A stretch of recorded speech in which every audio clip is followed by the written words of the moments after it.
Hey everyone, Professor Ray here doing some more physics. It looks like activity 22, which is Spring's Hooke's law. Elasticity is optional here, at least for the exam is optional. There's a video there if you want to watch it. Let's see, I have a 1 kilogram object on a rough surface, coefficient of kinetic friction, 0.2, pushed by a spring, constant force directly to the right. Spring has a constant of this. The mass started at rest, has a final velocity of that at 5 seconds. How far is the spring compressed? Oh my gosh. Ugh. Well, even though this is technically an activity that's on Spring's Hooke law and elasticity, it sure seems like we're talking about Newton's second law on this one. And it's giving me final velocities, seconds, how far. That seems like a kinematics problem, doesn't it?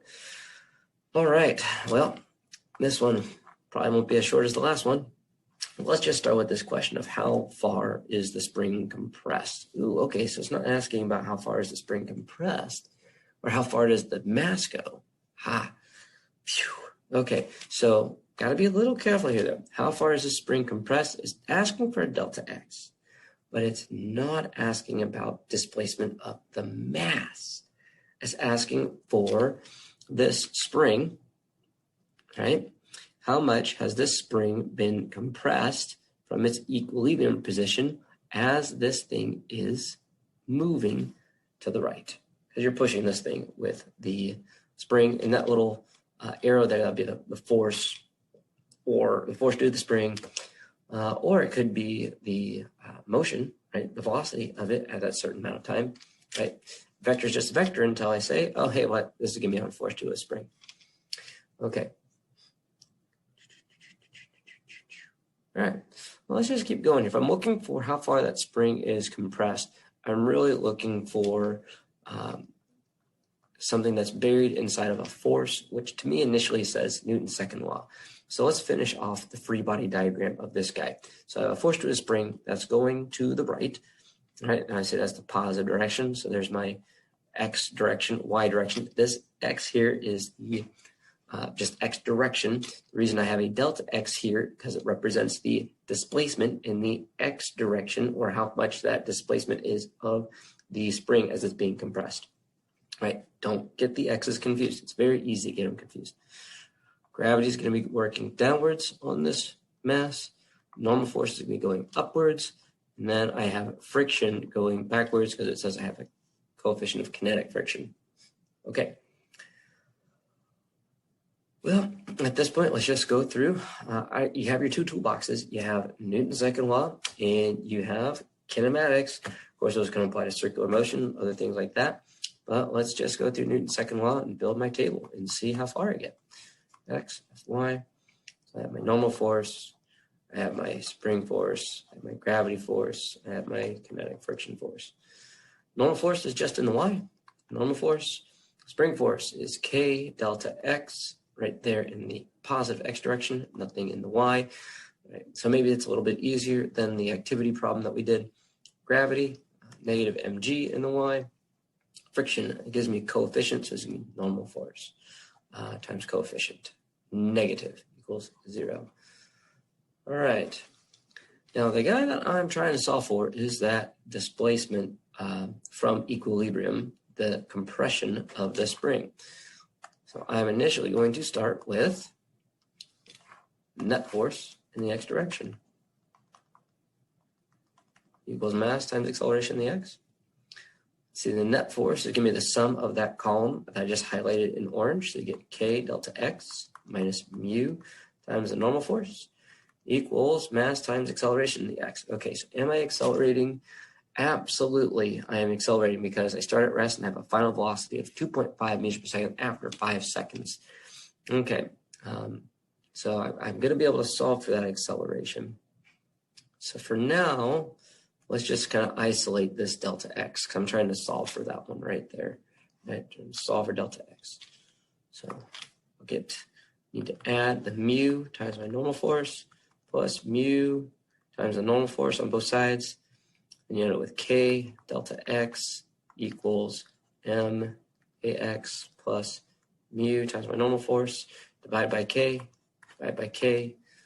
k's divide out, and so you end up with delta x equals mass times acceleration plus mu times my normal force all over k. All right. Once again, trying to solve for that compression. That's what this delta x here is. This delta x is the compression of the spring. Do I know the mass? I do.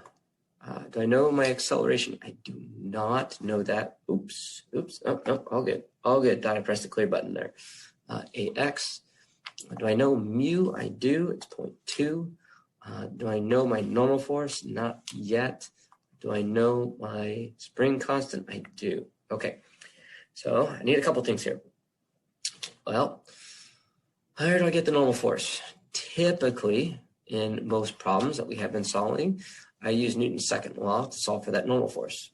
So we get F net in the y is equal to mass times acceleration in the y.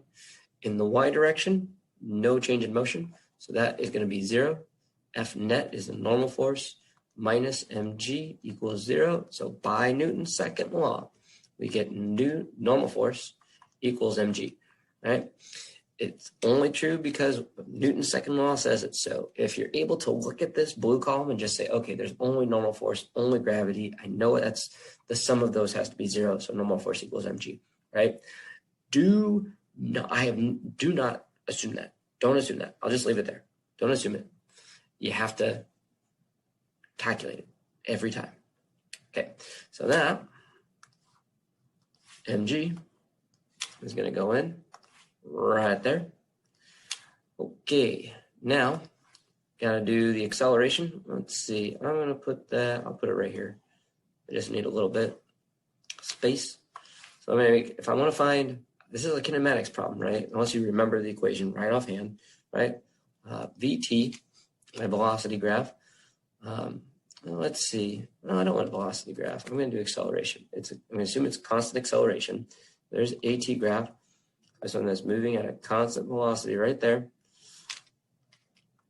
If I want to calculate something here, I get my area, which is my delta V, because I know the delta V, it's given to me, right?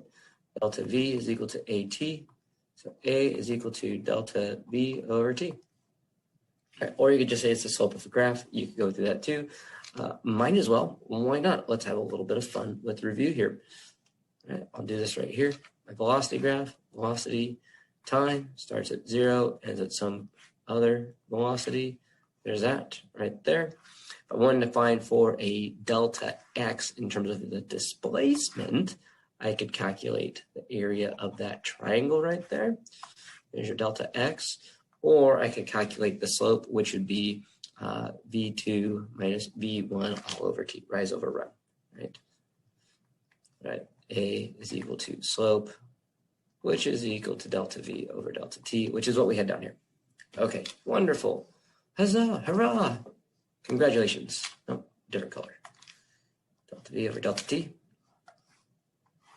That goes right there. So now, drum roll, before we get to the very end here, delta X equals M delta V over delta T plus mu mg. You could factor out that m if you wanted to. And then you're rocking and rolling here. Let's see if I can use this calculator. Whew. Yeah, I'm going to do that. Just to be complete. M delta V over delta T plus mu g all over K. Oh, there we go. Okay. So let's do delta M. My mass is 1. Well, that's easy enough. Times delta V. Change in velocity was 2.5. Divided by 5. Oh, okay. I'm going to take that and add mu, which is 0.2, times 9.81. There we go. Syntax error. Oh, man.